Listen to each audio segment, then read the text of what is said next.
নমস্কার, আমার আসাম ব্লগে আপনাদের সবাইকে অনেক অনেক স্বাগত। চলুন যাই রান্নাঘরের দিকে জলখাবারটা রেডিটা করে নিই। এখন বাজে প্রায় 1:45টার মতো। সকালবেলা উঠে এসে তো একবার বাইরেটা দিয়ে ঘুরে আসি।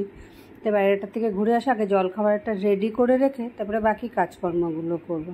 আজকে আর আটা রুটি এগুলো কিছু করলাম না, ভাবলাম সুজি দিয়ে উত্তপমের মতো বানাবো।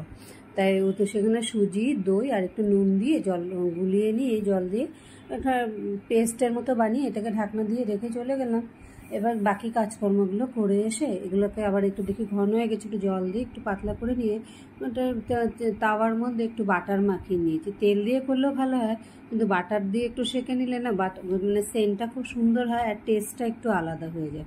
তাই এখানে একটু পেঁয়াজ লঙ্কা কিছুই দিইনি, এটা আগে নিরামিষ মানুষের জন্য করে দিয়ে নিই।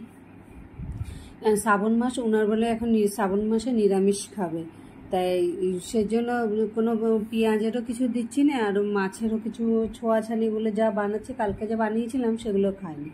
তো এখন যে মনের থেকে খেতে না চায় তারা আর কী করে খাওয়াবো। এখানে নিরামিষেরটা করে দিয়ে এবার আর আমার আর উমারটার মধ্যে একটু লঙ্কার গুঁড়ো ছিটিয়ে দিলাম আর একটু পেঁয়াজ কুচানো দিলাম, দিয়ে এবার উল্টে দেবো, যাতে এখানের মধ্যে কী হয়, উল্টে দিলে বাটারের মধ্যে পেঁয়াজগুলো সুন্দর ভাজা হয়ে যায় আর খেতেও কিন্তু খুব টেস্টও লাগে আর গন্ধটাও খুব সুন্দর বানানো, কারণ বাটারে ভাজা জিনিসের একটু টেস্টটাই আলাদাই হয়ে যায়।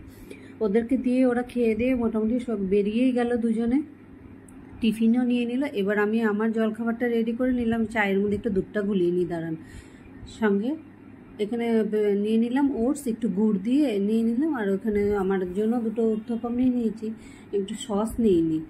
এই ছোটোখাটো জিনিসগুলোই ভুলে যাই, যে এবার সসটা একটু ঢেলে নিয়ে তারপরে এখন যে খেয়ে দিয়ে নিয়ে তারপরে বাকি কাজকর্ম করবো। সকাল সকাল সমস্ত মোটামুটি বাসি ঘরের কাজকর্ম সবই শেষ। আর এখানে রান্নারও জোগাড় করে নিয়েছি, তাই করলা ভাজা, বেগুন ভাজা, পটল ভাজা আর মুগ ডাল করব নিরামিষের দিকে। আর মাছের দিকে আমার আর উমার জন্য বেগুন দিয়ে তেলাপিয়া মাছের ঝাল করব। বাইরের ওয়েদারটা এত সুন্দর লাগছে, খুব সুন্দর ঠান্ডা হাওয়াও দিচ্ছে আর ওয়েদারটা মেঘলা করে যাচ্ছে, কিন্তু গরম আছে প্রচণ্ড একই পরিমাণে। গরমের কোনো নেই, ডিফারেন্স নেই যে মেঘলা ওয়েদার গরমটা কম তা নেই। কিন্তু করলা ভাজা নামিয়ে এবার ডালটা নামিয়ে আলু করলাটাও ভেজে নিলাম। আলু করলাটা আমার জন্য, সেই জন্য আলুটা ভেজে উপরে দিয়ে করলাটা। এবার মাছ টাছগুলো ভেজে নিয়ে মাছের রান্নাটা হয়ে গেলে মোটামুটি রান্নাঘরের কাজটা আমার আজকের মতো এখানেই শেষ। তারপরে খেয়ে দিয়ে নিয়ে এখন তো টিউশন নেই, সব টিউশন ঘরেরই বাচ্চারা বাইরে ঘুরতে গেছে যার যার গার্জিয়ানের সাথে, সেই যে টিউশন নেই। কালকে ভিটুর থেকে যে জিনিস এনেছিলাম তার মধ্যে একটা ছোট হয়ে গেছে, সেটাকে এক্সচেঞ্জ করাতে আবার আজকে আমাকে ভিটু যেতে, আজকে 3 দিন ধরে কন্টিনিউয়াসলি আমাকে ভিটু আসা যাওয়া করতে হচ্ছে। তাই যাব, খেয়ে দিয়ে নিয়ে বেরিয়ে পড়ো ভিটুর দিকে।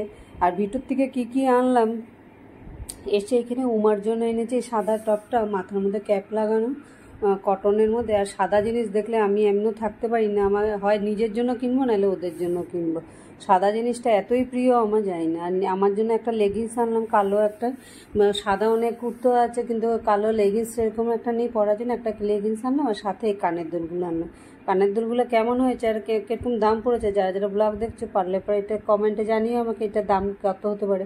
আমার তো দেখে খুব সুন্দর লেগেছে, আর এই কালারে আমার অনেকগুলো ড্রেস আছে, সেই জন্য ভাবলাম এই কানের দুলটা আমি নিয়ে নিই, যাতে কাপড়ের সাথে ম্যাচিং করে পরা যায়। আর এই কালারটা আমার খুব প্রিয়। আজকের মতো এখানে ব্লগটাকে শেষ করছি, আবার দেখা হবে পরের আরেকটি ব্লগে। যা যেটা ভালো লাগছে